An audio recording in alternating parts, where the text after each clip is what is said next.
இன்றைய தேவ வார்த்தை.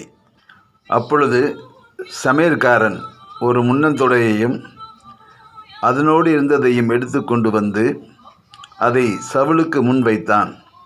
அப்பொழுது சாமுவேல், இதோ இது உனக்கென்று வைக்கப்பட்டது, இதை உனக்கு முன்பாக வைத்து சாப்பிடு. நான் ஜனங்களை விருந்துக்கு அழைத்தது முதல் இதுவரைக்கும் இது உனக்காக வைக்கப்பட்டிருந்தது என்றான். அப்படியே சவுல் அன்றைய தினம் சாமுவேலோட சாப்பிட்டான். 1 சாமுவேல் 9:24.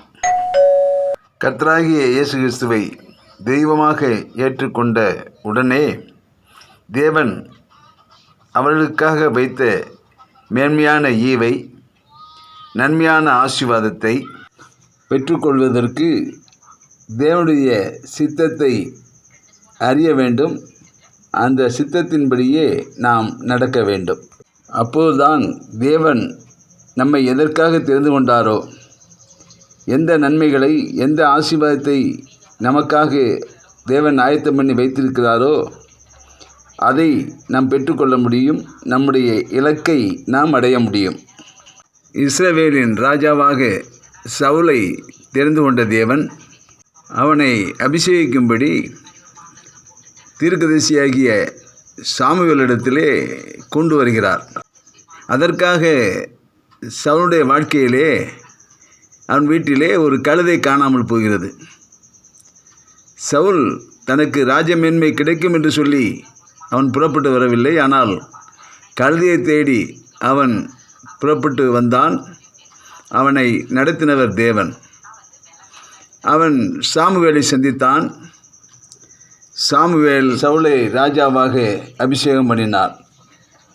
கழுதையை தேடி புறப்பட்டு வந்த சவுல் இஸ்ரவேலின் ராஜாவாக மாறினான். இதேபோல்தான் தேவனை தெய்வமாக ஏற்றுக்கொண்ட ஒவ்வொருவருக்கும் ஆண்டவர் மேலான ஆசீர்வாதங்களை, நல்ல ஒரு மகிமையின் ஈவை வைத்திருக்கிறார். அதை பெற்றுக்கொள்வதற்கு தேவனுடைய நடத்துதலுக்கு நம்மை ஒப்பு கொடுக்க வேண்டும். அப்படி தேவனுடைய நடத்துதலுக்கு நாம் நம்மை ஒப்பு கொடுக்கும்போது நமக்காக ஆயத்தம் பண்ணி வைக்கப்பட்டிருக்கிற ஆசீர்வாதத்தை நாம் பெற்றுக்கொள்ள முடியும். இலக்கை நாம் அடைய முடியும்.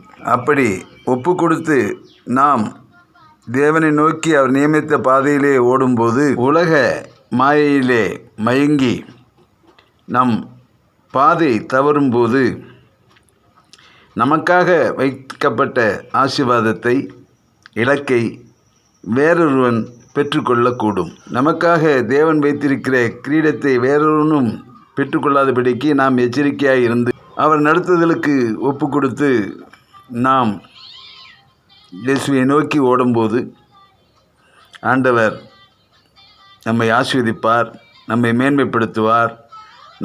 நம்முடைய இலக்கை நாம் அடைந்து தேவனை நாம் மகிமைப்படுத்த முடியும். பூமியிலே தேவனுடைய சித்தத்தை நிறைவேற்றி பரலோகத்திலே தேவனிடத்திலிருந்து நாம் பலன் பெற்றுக்கொள்ள முடியும். கர்த்தர் அப்படியே நம்மை ஆசீர்வதிப்பாராக. ஆமென். உலகம் தோன்றும் முன்னே உன்னை தெரிந்து கொண்டாரே தேவன்.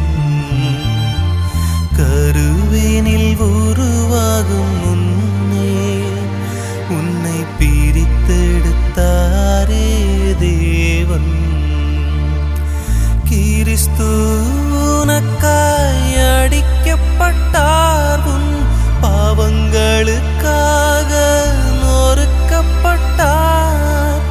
ஆவியாய் கூடவே இருக்கின்றார்.